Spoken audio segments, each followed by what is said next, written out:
Ouais, bah cet après-midi, je suis en train de repasser les poireaux à la multifraise, mais avant de les repasser à la multifraise. Alors la multifraise, pourquoi? Parce que ici, on peut voir qu'il y a plusieurs petites adventices qui relèvent. Et également, je les passe à la main parce que j'ai des, comme là, un kénopode. Là, un pied de morel qui envahissent les poireaux. Alors, il n'y en a pas beaucoup. Globalement, ils sont propres. Mais il y en a quand même quelques-uns.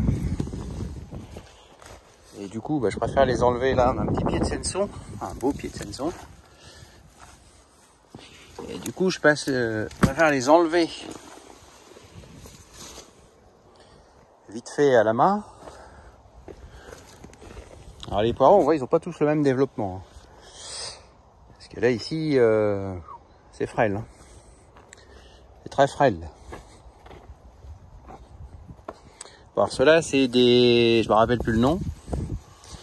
Si je m'en rappelle, j'essaierai de vous le mettre en description. Et c'est des poireaux qui vont être récoltés plus tard. Donc, qu'ils soient plus petits, c'est normal. Et en même temps, je leur mets une petite poignée d'engrais. Pour... pour compenser le... Comme ils sont pas trop développés, pour pas qu'ils meurent de faim, quoi. J'ai des grosses repousses de colza aussi, de place en place. Alors je leur mets un peu d'engrais, parce que ici on en retrouve encore quelques vestiges.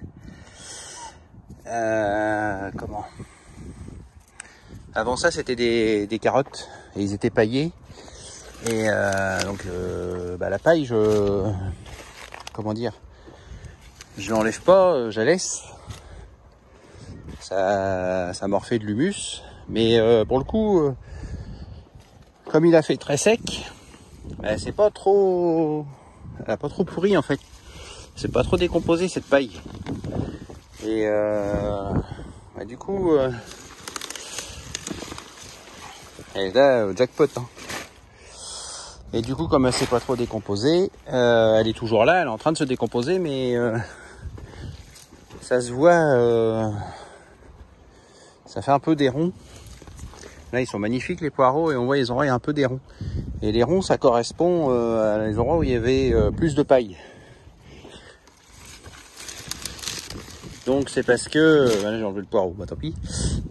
C'est parce que, en fait, à décomposer de la paille, on utilise de l'azote. Et c'est de l'azote qui est pas pour mes poireaux. Donc je leur fais un léger petit complément.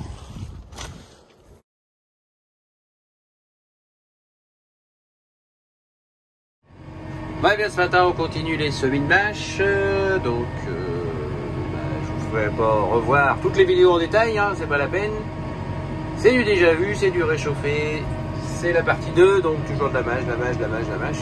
Alors la stratégie en fait c'est de faire plusieurs carrés parce que dans ce semer assez grand, parce que pour des raisons XY de température, de tout ce qu'on veut, et des fois il y a des séries qui sont un petit peu plus en avance, qui gèlent, où il fait trop doux, ça monte plus vite, ça se passe pas bien, donc en fait on récolte pas vraiment tout, on les abandonne et puis on passe sur une série qui est un peu meilleure.